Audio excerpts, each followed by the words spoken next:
Chapter 6. I become Supreme Lord of the Bathroom. Once I got over the fact that my Latin teacher was a horse, we had a nice tour, though I was careful not to walk behind him. I'd done Pooper Scooper Patrol and Macy's Thanksgiving Parade a few times, and I'm sorry, but I did not trust Kyron's back in the way I trusted his front. We passed the volleyball pit. Several of the campers nudged each other, one pointing to the miniature horn I was carrying, another said, "That's him." Most of the campers were older than me. Their satyr friends were bigger than Grover. All of them were trotting around in orange Camp Half-Blood t-shirts with nothing else to cover their bare, shaggy hindquarters. I wasn't normally shy, but the way they stared at me made me uncomfortable. I felt like they were expecting me to do a flip or something. I looked back at the farmhouse. It was a lot bigger than I'd realized. 4 stories tall, sky blue with a white trim, like an upscale seaside resort. I was checking out the brass eagle weather vane on top when something caught my eye, a shadow in the uppermost window of the attic gable. Something had moved the curtain just for a second, and I got the distinct impression I was being watched. "What's up there?" I asked Kyron. He looked where I was pointing, and his smile faded. "Just the attic." "Somebody lives there?" "No," he said with finality. "Not a single living thing." I got the feeling he was being truthful, but I was also sure that something had moved that curtain. "Come along, Percy," Kyron said, his light-hearted tone with it now a little forced. "Lots to see." We walked through the strawberry fields where campers were picking bushels of berries, while Satyr played a tune on a reed pipe. Kyron told me the camp grew a nice crop for export to New York restaurants in Mount Olympus. "It pays out expensive," he explained, "and the strawberries take almost no effort." He said Mr. D had this effect on fruit-bearing plants. They just went crazy when he was around. It worked best with lime grapes, but Mr. D was restricted from growing those, so they grew strawberries instead. He watched a satyr playing his pipe. His music was causing lines of bugs to leave the strawberry patch in every direction like refugees fleeing a fire. I wonder if Grover could work that kind of magic with music. I wonder if he was still inside the farmhouse getting chewed up by Mr. D. "Grover won't get in too much trouble, will he?" I asked Kyron. "I mean, he was a good protector, really." Kyron sighed. He shed his tweed jacket and draped it over his horse's back like a saddle. "Grover has big dreams, Percy, perhaps bigger than reasonable. To reach his goal, he must first demonstrate great courage by staying as a keeper, finding a new camper, and bringing him safely to Camp Half-Blood. But he did that." "I might agree with you," Kyron said, "but it is not my place to judge. Dionysus and the Council of Cloven Elders must decide. I'm afraid they might not see this assignment as a success. After all, Grover lost June in New York. Then there's the unfortunate fate of your mother, and the fact that Grover is unconscious when you dragged him from over the property line. The council might question whether this shows any courage on Grover's part." I wanted to protest. None of what happened was Grover's fault. I also felt really, really guilty. If I hadn't given Grover the slip at the bus station, he might not have gotten in trouble. "He'll get a second chance, won't he?" Grover winced. "I'm afraid that was Grover's second chance, Percy." The council was not anxious to give him another either after what happened the first time, 5 years ago. Olympus knows. I advised him to wait longer before trying again. He's still so small for his age. "How old is he?" "Oh, 28. What? And he's in 6th grade? Satyrs mature half as fast as humans, Percy. Grover has been the equivalent of a middle school student for the past 6 years. That's horrible." "Quite," Kyron agreed. "At any rate, Grover is a late bloomer, even by satyr standards, and not yet very accomplished within magic. As a lass, he was anxious to pursue his dream. Perhaps now he'll find some other career." "That's not fair," I said. "What happened the first time? Was it really so bad?" Kyron looked away. "Let's move along, shall we?" But I wasn't quite ready to let the subject drop. Something had occurred to me when Kyron talked about my mother's fate, as if he were her intentionally avoiding the word death. Beginnings of an idea, a tiny, hopeful fire started forming in my mind. "Kyron," I said, "if the gods and Olympus and all that are real." "Yes, child?" "Does that mean the underworld is real too?" Kyron's expression darkened. "Yes, child." He paused, choosing his words carefully. There is a place where spirits go after death, before now, or until we know more. I urge you to put that out of your mind. What do you mean, until we know more? Come, Percy, let's see the woods. We got closer. I realized how huge the forest was.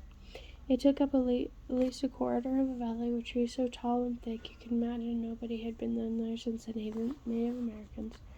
Karen said the woods are stocked if you care to try your luck, but go armed. Stocked with what? I asked. Armed with what? You'll see Capture the Flag is Friday night. Do you have your own sword and shield? I have my own. No, Karen said. I don't suppose you do. I think a size 5 will do. I'll visit the armory later. I wanted to ask what kind of summer camp at an armory, but there was just too much to think about, so the tour continued. We saw the archery range, the canoeing lake, the stables, which Karen didn't seem to like very much, the javelin range, a sing-along amphitheater, and the arena where Karen said they held sword and spear fights. Sword and spear fights, I asked? Cabin challenges and all that. He explained, not lethal, usually. Oh, yes, and then there's the mess hall. Karen pointed to the outdoor pavilion framed in white Grecian columns on the hill overlooking the sea. There was a dozen stone picnic tables, no roof, no walls. What do we do when it rains? I asked. Karen looked at me if I'd gone a little weird. We still have to eat, don't we? I decided to drop the subject. Finally, he showed me the cabins. There were 12 of them nestled in the woods by a lake. They were arranged in a U with the 2 at the base and 5 in the row on either side. They were without the doubt the most bizarre collection of buildings I'd ever seen. Except the fact that each had a large brass number above the door, all to the left, even on the right. They looked nothing alike. Number 9 had smokestacks like a tiny factory. Number 4 had tomato vines on the walls and a roof made out of real grass. 7 seemed to me made out of solid gold, which gleamed so much in the sunlight it was almost impossible to look at.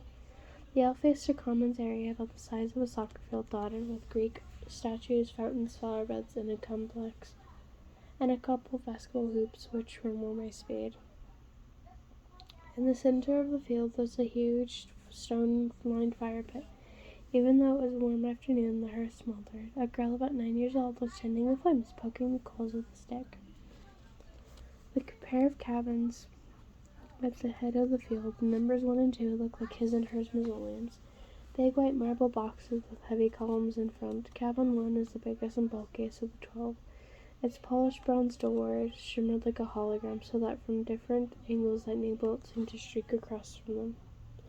Cabin 2 was more graceful somehow, with summer columns garlanded with pomegranates and flowers. The walls were carved with images of peacocks. So Sahara, I guess? Correct, Karen said. Their cabins look empty. Start with the cabin we start off. That's true, no one ever stays in 1 and 2. Okay, so each cabin had a different god, like a mascot. 12 cabins for the 12 Olympians, but why would be some empty? Why would some be empty? I stopped in front of the first cabin on the left, cabin 3. It wasn't high and mighty like cabin 1, but long and low and solid. The outer walls were rough gray, studded with pieces of shoeshone coral, as if the slabs had been hewn straight from the bottom of the ocean floor. I peeked inside the doorway, and Karen said, "Oh, I wouldn't do that." Before he could pull me back, I caught the salty scent of the interior, like the wind up ashore in Montague. The interior walls glowed like Avalon. There were 6 empty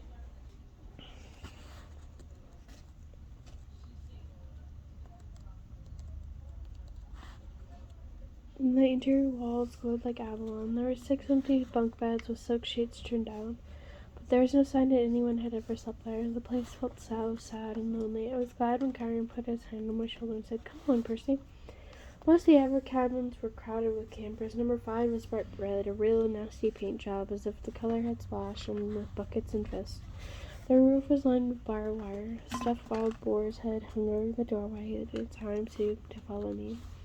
Inside, I could see a bunch of mean-looking kids, both boys and girls, arm wrestling and arguing with each other while rock music blared. The loudest was a girl, maybe 13 or 14. She wore a size 3X large camp half-bow t-shirt under a camouflage jacket. She zeroed in on me and gave me an evil stare. She reminded me of Nancy Boba Fett, though the current girl was much bigger and tougher looking, and her hair was long and stringy and brown instead of red. I kept walking, trying to stay clear of Chiron's hooves. We haven't seen any of the centaurs I observed, no, said Chiron sadly. My kinsmen are a wild and barbaric folk, I'm afraid. You might encounter them in the wilderness or at major sporting events, but you won't see me here. You said your name was Chiron. Are you really? He smiled down at me. The Chiron from the stories, train of Hercules and all that. Yes, Percy, I am. But shouldn't you be dead? Chiron paused, as if the question intrigued him. I honestly don't know how about should be. The truth is, I can't be dead. You see, eons ago, the gods granted my wish. I could continue the work I loved. I could be a teacher of heroes as long as humanity needed me. I gained much from that wish, and I gave up as much. But I'm still here.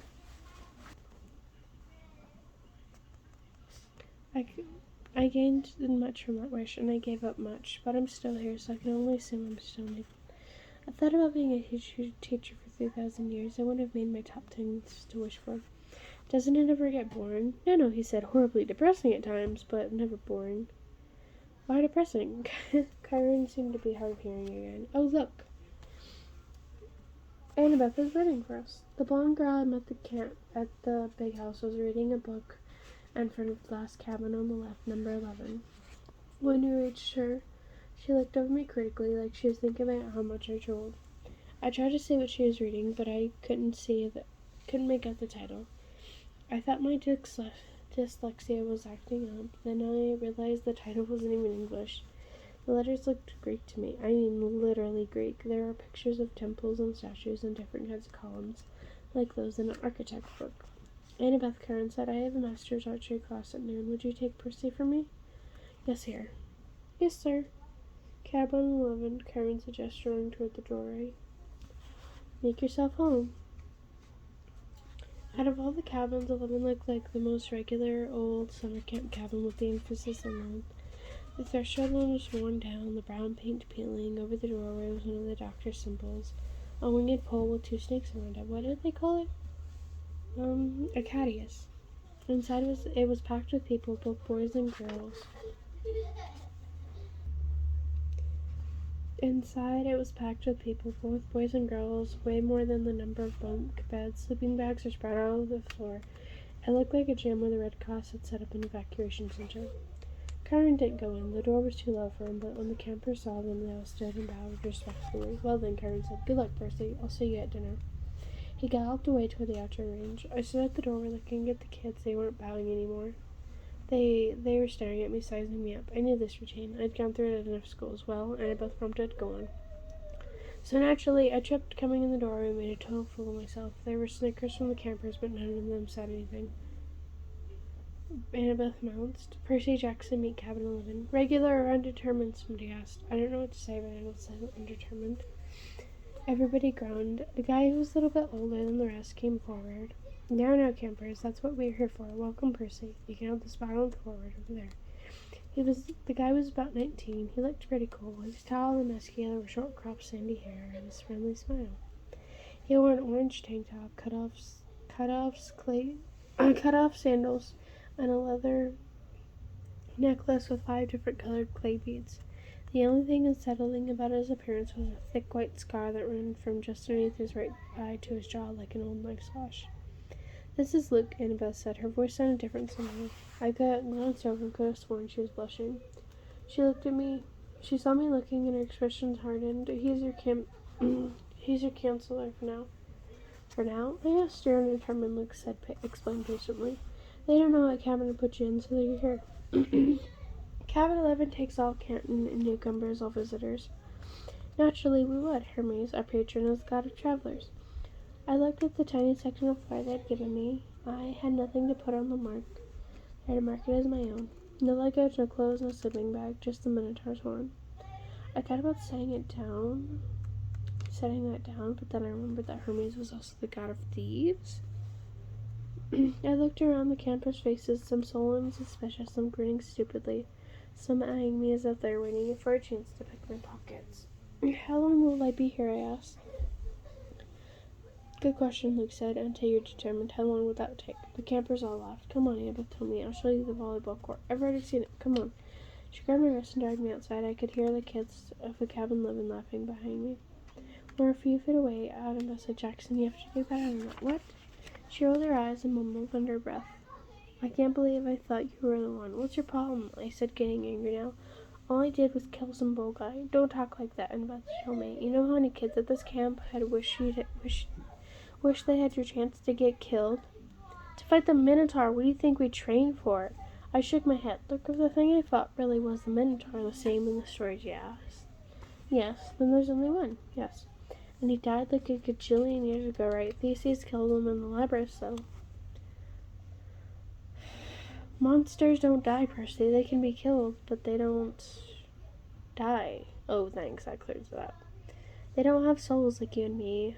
You can dispel them for a while, maybe even for a whole lifetime if you're lucky. But they are primal forces. Clarion calls them archetypes. Eventually they reformed. I thought about Mrs. Dodds. You mean if I killed one? Accidentally with a sword? I mean your math teachers, that's right. She's still up there. You just made her very, very mad. How did you know about Mrs. Dodds? You talk in your sleep. You almost called her something. A fury? They're Hades tortures, right? Annabeth glanced urgently at the ground as if she expected it to open up and swallow her. You shouldn't call them by name, even here. We call them the kindly ones if we have to speak to them at all. Like, is there anything we can say without their thundering? I said whining, even to myself, but right then I didn't care. Why do I have to stay in cabin 11 anyways? There are a bunch of... Why is everyone so crowded together? There are plenty of empty bunks over there. I pointed to the first cabins, and Annabeth turned pale. You don't just choose a cabin, Percy. It depends on who your parents are. Or your parents. She stared at me waiting for it. My mom is Sally Jackson, I said. She works at the candy store in Grand Central Station. At least she used to. I'm sorry about your mom, Percy, but that's not what I'm talking about. But that's not what I mean. I'm talking about your other parent, your dad. He's dead. I never knew him. Annabeth sighed. Clearly she had this conversation before with other kids. Your father's not dead, Percy. How can you say that? You know him? No, of course not. Then how can you say, because I know you. You wouldn't be here if you were one of us. You don't know anything about me. No? She raised her eyebrow. I bet you moved around from school to school. I bet you're kicked out from a lot of them. How? Diagnosed with dyslexia, probably ADHD too. I tried to swallow my embarrassment. What does that have to do with anything? Taken together, it's almost a sure sign. The letters sweat off the page when you read, right? That's because your mind is hardwired for ancient Greek, and the ADHD, you're impulsive. You can't sit still in the classroom. That's your battlefield reflexes. In a real fight, they'd keep you alive. As for the attention problems, that's just because you see too much. Percy, not too little. Your senses are better than regular mortals. Of course, the teachers you want you medicated. Most of them are monsters. They just don't want you seeing from what they are. You sound like you went through the same thing. Most of the kids here did. If you weren't like us, you wouldn't surround the Minotaur, much less the ambrosia nectar. Ambrosia nectar?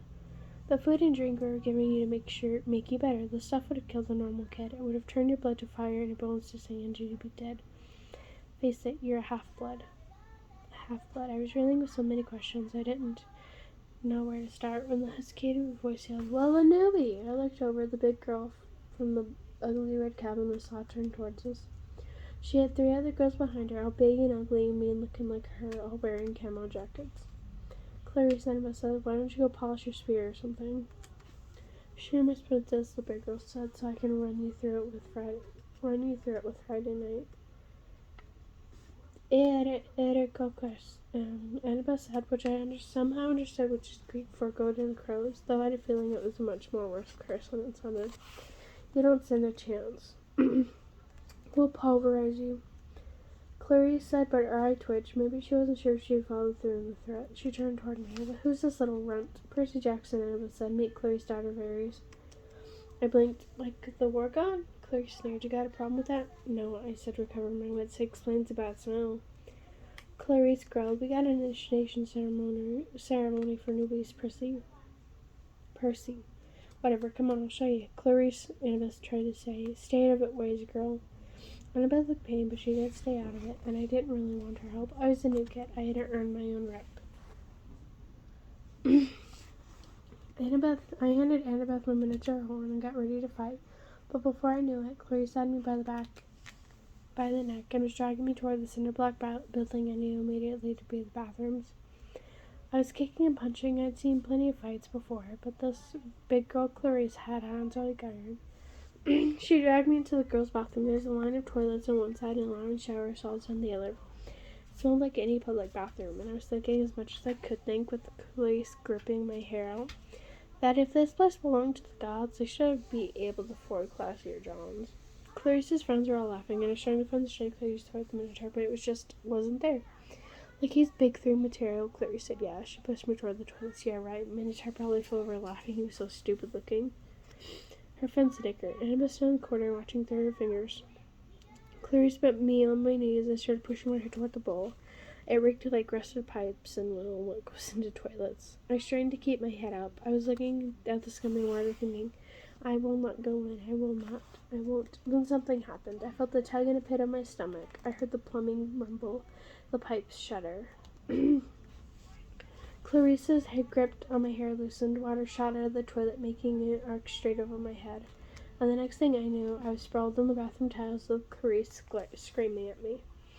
I turned just as the water blasted out of the toilet again, hitting Clarice straight in the face so hard it pushed her down on her butt.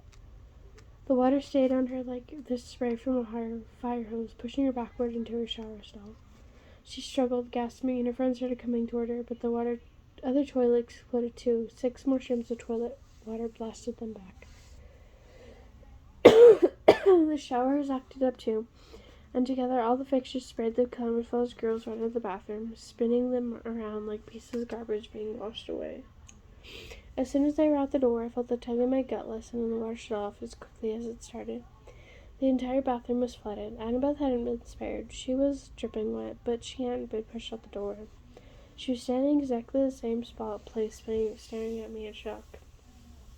I looked down and realized I was sitting in the only dry circle spot in the room. There was a circle of dry floor around me. I didn't have one drop of water on my clothes. Nothing. I stood up, my legs shaky. Annabeth said, How did you? I don't.